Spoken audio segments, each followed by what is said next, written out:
ज्ञानवापी श्रृंगार गौरी केस में एक बार फिर से अदालत की कार्रवाई शुरू होने जा रही है। 29 तारीख को हिंदू पक्ष की उस याचिका पर सुनवाई होगी जिसमें वजूखाने के पास मिली आकृति की कार्बन डेटिंग की मांग की गई है।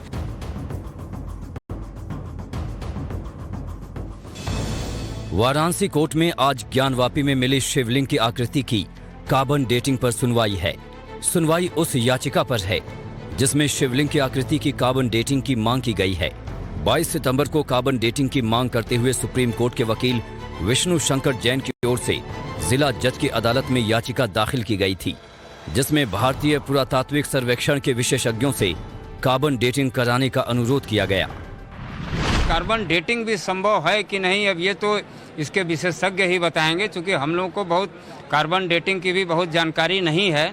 लेकिन ये माननीय न्यायालय इस पे अपना ओपिनियन ले सकता है। जो इसके जो वैज्ञानिक हैं, जैसे आईटी में वगैरह, या जो तमाम पुरातत्व विभाग के लोग हैं, उनसे सलाह ले सकता है और लेने के बाद एक जांच करा सकता है कि ये जो शिवलिंग पाया गया है इसकी अवधि क्या है।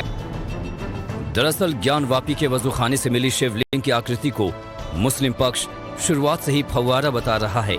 लिहाजा हिंदू पक्ष ने कार्बन डेटिंग के जांच के जरिए वास्तविकता का पता लगाने के लिए 22 सितंबर को अर्जी दी, जिस पर जिला अदालत ने मुस्लिम पक्ष अंजुमन इंतजामिया से आपत्ति दाखिल करने के लिए 29 सितंबर की तारीख तय की है। देखिए, मुस्लिम समाज को कुछ दिग्भ्रमित हो गया है। अभयनाथ यादव जी के मरने के बाद उनके पास कोई ऐसा प्रखर अधिवक्ता नहीं है जो उनको सही सलाह दे सके। अब हाई कोर्ट जाना चाहिए, सुप्रीम कोर्ट गए, वहां माननीय न्यायमूर्ति चंद्रचूड़ स्पष्ट उनकी बातों को जो नजरअंदाज कर दिए, उन्हें पुनः हाई कोर्ट में भेजा और हाई कोर्ट में भी वह मुंह की खाएंगे, यह स्पष्ट है। इससे पहले 27 सितंबर को हिंदू पक्ष की राखी सिंह की ओर से एक अर्जी दाखिल की गई, जिसमें कहा गया है कि शिवलिंग को फव्वारा कहा जाना सरासर गलत है। राखी सिंह का कहना है कि पाए गए शिवलिंग पर संदेह की कोई गुंजाइश नहीं है।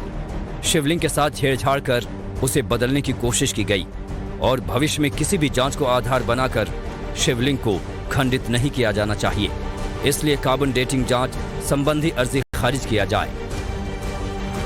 शिवलिंग और फव्वारा के बीच जो एक भ्रम फैलाया जा रहा है, जबकि वास्तव में है शिवलिंग, लेकिन साइंटिफिक ऑथेंटिक जांच होनी चाहिए। और हमारा जो सबसे बड़ा उद्देश्य है कि उस शिवलिंग को बिना क्षतिग्रस्त किए, कहीं से नुकसान बिना पहुंचाए, उसकी जो भी जिस विधि से जांच हो, हमने तमाम सिस्टम बताया है कि इन सिस्टमों से हो सकता है। अब ये जो इसके विशेषज्ञ होंगे वही बताएंगे कि कौन सी विधि सर्वोत्तम विधि है।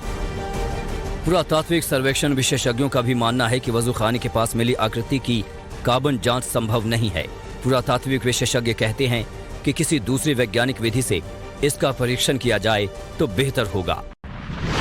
शिवलिंग है, अगर ऐसा हिंदू पक्ष मानता है तो निश्चित रूप से शिवलिंग के पत्थर की जांच नहीं की जा सकती। टूल्स की जांच तो होती है, वो एसियल मेथड आजकल हम लोग अप्लाई कर रहे हैं। हिंदू परंपरा में हम अक्षत डालने की परंपरा है, अक्षत मतलब चावल, तो ऐसे चावल में भी कार्बन होता है और उस कार्बन की डेटिंग की जा सकती है, जिसके आधार पर पता लगाया जा सकता है कि उस शिवलिंग पे चावल का प्रयोग कब से हो रहा था।